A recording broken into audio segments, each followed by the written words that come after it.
Hey guys, it's me Atif for More Tech, and today we have the Samsung Galaxy M02s. I got this for around 27,000 rupees in Sri Lankan money, which is around $135 if you consider the US currency. So it's the 64GB and 4GB RAM version with a blue colored one. It's the most marketable color here. So today let's unbox it and let's see what Samsung is offering in their mid-range phone. Okay guys, so if you check the box, it's nothing new. It's just a plain old cardboard box with the Samsung Galaxy M02s branding over here, and you got a photo of the phone in the front as well, and nothing else especially. And you got your IMEI numbers over here, and you got the variation that you got. I've got the 64 GBs of ROM and 4 GBs of memory and a blue colored one, and it might depend on which one you get. And you also have a 32 GB 3 GB variant as well, and you got it in two more colors as well, like black and red. So blue was the one available, and so I got that one. Okay, so if we just lift the top off, here we have the Samsung's paperwork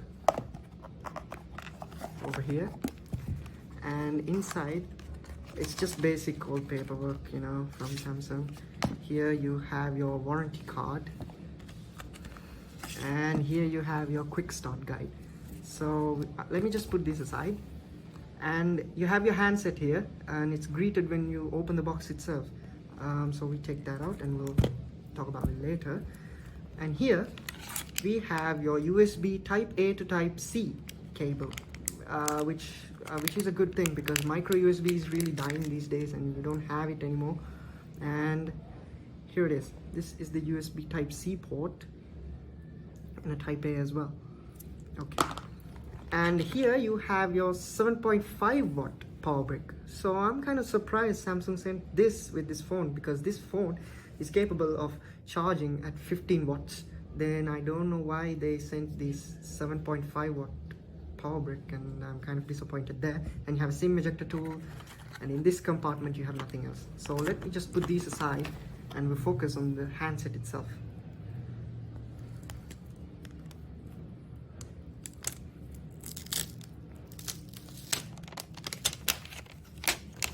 Okay, so if we do a physical overview of this device, and there's a volume rocker and your power button on the sides of this phone, and it's pretty simple to reach as well, you know. The placement is good and I don't really have any complaints about that. And you have your SIM tray over here, and you have your single bottom firing speaker. This does not come with stereo speakers, and you don't usually see that in modern day budget devices. And you have your USB type C port over here, and you have your 3.5mm headphone jack port over here. And in the middle you have your primary microphone, and on the top you have your secondary noise cancelling microphone. And on the back, this is what I really like about this phone, this design. You know, it's just so beautiful, you know. It gives a premium feel, you know. This phone has a premium feel, even though it has a plastic frame and a plastic back with a glass front with no protection. It still has a premium feel. And when you look at the phone's design itself, the camera module and everything looks really premium.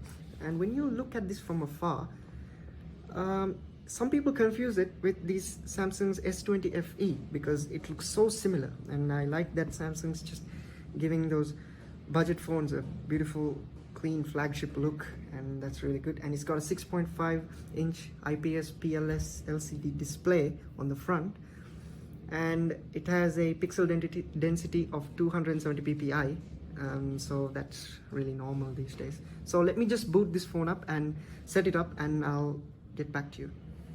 So looking at the rear cameras, you have a 13 megapixel main wide angle lens with an f2.4 aperture, autofocus as well, and also you've got a 2 megapixel macro camera with an f2.2 aperture and a 2 megapixel depth sensor as well. The same, you got the f2.2 aperture as well. So when we look at the front, we have a 5 megapixel selfie camera, which is also used for face recognition.